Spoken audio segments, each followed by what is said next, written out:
uhera muri gatatu, ufata gatatu wamanuye pitch, ugahita ufata kabiri inshuro ebyiri. Ako niko kabanza. Noneho ako gakurikiye ufata rimwe wamanuye pitch,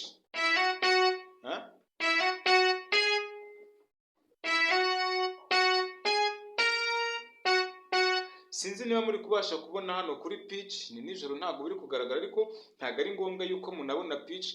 Ndumva nta muntu ucuranga piano utazi pitch bend ahantu iba. So niba uzana pitch bend iba rero utwo tuntu uradukora uko ndi kutukubwira. Urahera muri gatatu umanure pitch bend,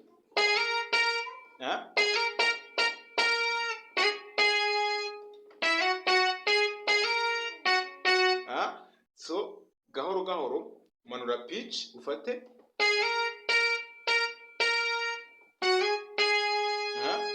wongera umanure pitch ugiye kuri rimwe. Noneho ujya kuri gatatu nabwo urayifata gutya. Mbere yuko ufata iyi key ya gatatu uraza kubanza umanure pitch. Noneho tuvuge ngo, noneho tujye ku cyiciro kindi gikurikira. Urafata gatatu wamanuye pitch, nujya gufata kuri iyi gatanu uraza kongera umanure pitch. Nuva gatanu urahita ugaruka kabiri.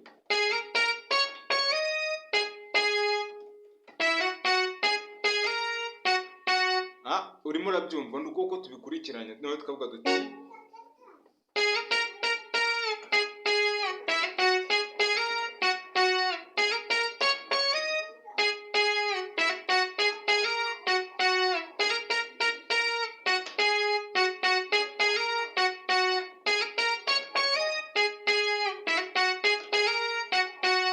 guys, aka kantu muri kukabona? Reka tubanze tugacurangemo gakeya turebe ukuntu ibintu bimeze.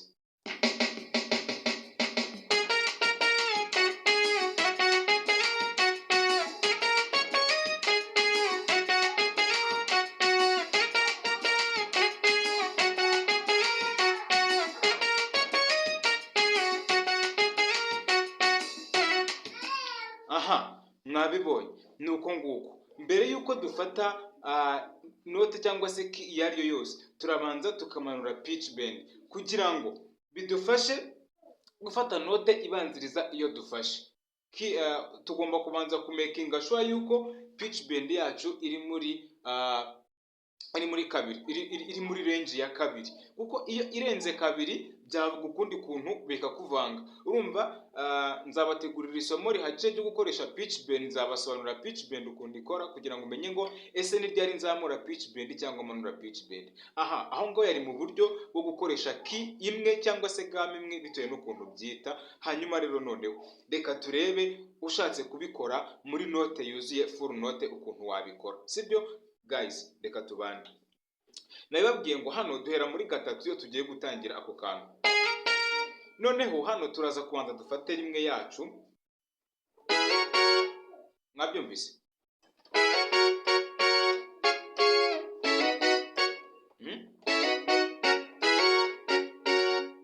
Muri kubyumva? Mbere yuko dufata note tubanza kumanura pitch, nabisobanuye.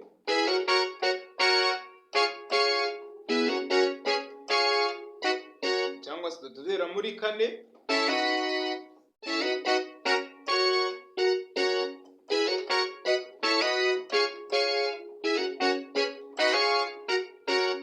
Guys, nuko bimeze. Yes, murakoze cyane. Okay.